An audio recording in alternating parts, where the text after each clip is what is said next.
अध्यात्म विश्व विज्ञान यूट्यूब चैनल पर आप सभी भाई बहनों का हार्दिक स्वागत समादर करते हैं।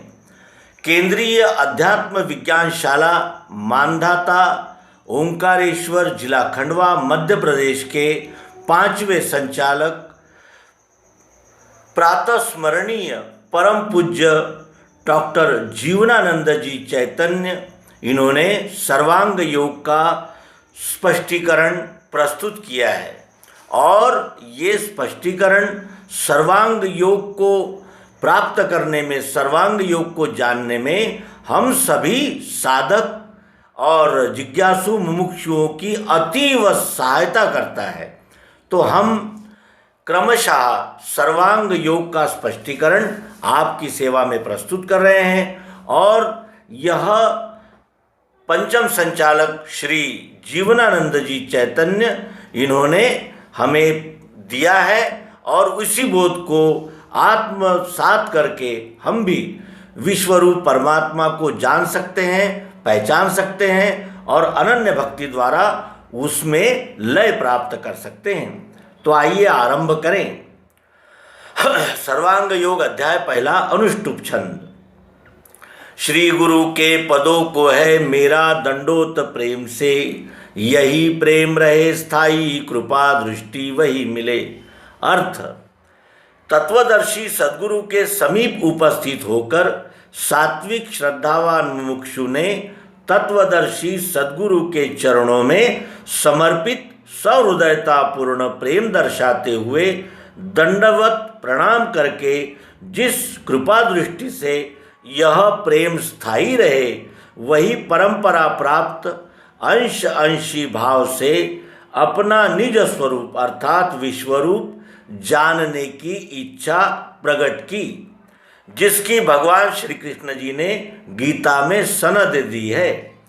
मैंने यह स्थायी योग आदि में सूर्य से कहा, मनु ने सूर्य से पाया, इक्ष्वाकु मनु से गए। ऐसे परंपरा प्राप्त राज ऋषियों को मिला, सो बहुत काल जाने से पार्थ योग मिटा यहाँ। वही ये पुराना योग मैंने आज तुझे कहा, भक्त है तू सखा मेरा इससे श्रेष्ठ भेदिए। गीता अध्याय 4 श्लोक 1 से 3 तक। इसका अर्थ है कि भगवान श्री कृष्ण जी कहते हैं कि मैंने यानी पुरुषोत्तम के अक्षर भाव स्फुरण के द्वारा कोई भी विद्या का आविष्कार हो, एक बार स्वयंभू ईश्वरी स्फुरण से होता है, पश्चात उसकी परंपरा चालू हो जाती है।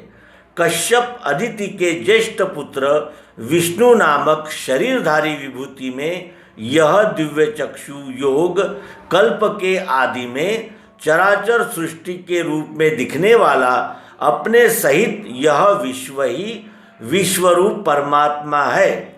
यह अंतःकरण से लक्ष्य अनुभव वस्तुबोध व्यक्त रूप में स्फुरित हुआ। आचार करके ऐसा सनातन मुमुक्षु ने किया प्रश्न, गुरु बोले सिद्धांत सब वो सुनो।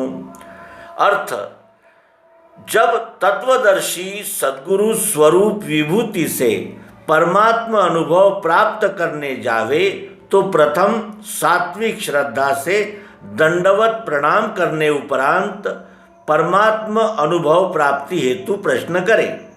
यही सात्विक श्रद्धा सूचक सनातन परंपरा प्राप्त आचार है। इसी सनातन आचार पद्धति के अनुसार सात्विक मुमुक्षु ने अंश अंशी भाव से अपने ही मूल स्वरूप का विश्वरूप दर्शन की इच्छा से प्रश्न किया और प्रत्यक्षदर्शी सद्गुरु ने जो परमात्मा वस्तु दर्शन हेतु उत्तर या बोध दिया है, वही सब सिद्धांत आगे दिव्य चक्षु योग अर्थात विज्ञान योग के प्रत्यक्षीकरण की प्रक्रिया विधि से समझाया गया है। तदनुसार सुनकर समझना और अंतःकरण में धारण करना है। मैंने श्रुति स्मृति शास्त्र पुराण आदि कह पढ़े, यथा विधान कर्मों को उनके करके लखा। अर्थ, यहाँ से मुमुक्षु के प्रश्न की शुरुआत हुई है। मुमुक्षु ने परमात्मा अनुभव पूर्ण अपनी परोक्ष ज्ञान की संपूर्ण भूमिका का निरूपण किया है, ताकि पूर्व में करके देखे हुए कर्म प्रक्रिया में सद्गुरु पुनः उसे लगा न देवे।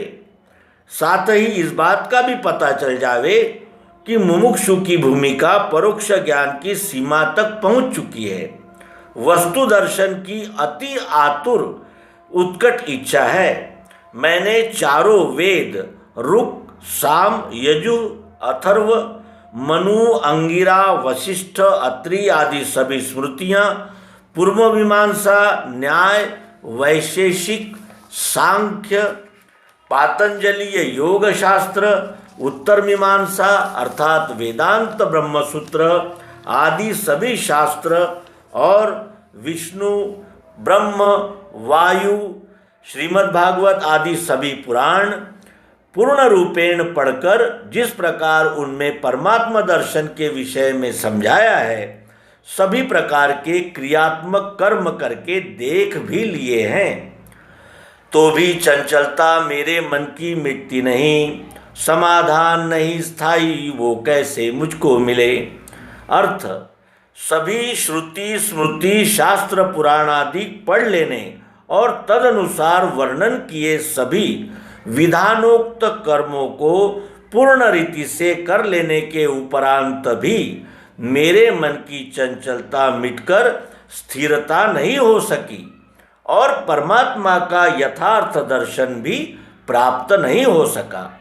मन का समाधान किस विधि से होकर मन चंचलता से द्वैत भ्रम को छोड़कर समाधान प्राप्त कर स्थिर हो जावे, यह अनुग्रह मेरे ऊपर करें। कहे तश्रुति वो क्या है त्वम रहता कहाँ, असी कहा जिसे वो क्या ध्यान में बैठता नहीं। अर्थ, वेदों में तत्त्वम असि यह महावाक्य आता है। तत् किसे कहते हैं, त्वम किसे कहा है और कहाँ रहता है, एवं असि नाम से किस वस्तु का लक्ष्यार्थ अनुभव में आता है, यह मेरे स्वानुभव बुद्धि के विवेक बल से विचार करने पर भी ध्यान में नहीं आ रहा है। देखना उसको कैसे जो देखे वह कौन है, जानना चाहता हूँ ये यथार्थ मुझको कहें। शब्दों में कहे हुए तत्त्वम असि को प्रत्यक्षीकरण विधि द्वारा लक्ष्य में कैसे देखा जाता है, उसको जानने देखने की विधि अर्थात युक्ति क्या है, मुझे यथार्थता से जो है और जैसी है वैसे ही समझाते हुए दर्शाने की कृपा दृष्टि प्रदान करें। सात्विक मुमुक्षु प्रत्यक्ष तत्वदर्शी सद्गुरु से तत्त्वम असि इस त्रिपुटीमय विश्वरूप परमात्मा को जानने की यथार्थ विधि अर्थात युक्ति पूछ रहा है। तुमको चाहने वाला बन जानू किस विधि कृष्ण में, किस किस भाव में कैसे आपका ध्यान मैं करूं। गीता के 10वें अध्याय का 17वां श्लोक है ये। इस प्रकार अर्जुन ने भी विश्वरूप कृष्ण का यथार्थ स्वरूप देखने जानने की विधि श्रीमद् भगवद गीता में पूछी है। और इस तरह हम सर्वांग योग का केंद्रीय अध्यात्म विज्ञानशाला मानधाता ओंकारेश्वर जिला खंडवा मध्य प्रदेश के 5वें संचालक सिद्धाचार्य डॉक्टर जीवनानंद जी चैतन्य द्वारा प्रस्तुत सर्वांग योग भाष्य का क्रमशः अवलोकन कर रहे हैं। और यहाँ मोक्ष इच्छा दर्शन योग नामक सर्वांग योग का पहला अध्याय संपूर्ण होता है। नर्मदे हर सद्गुरु भगवान।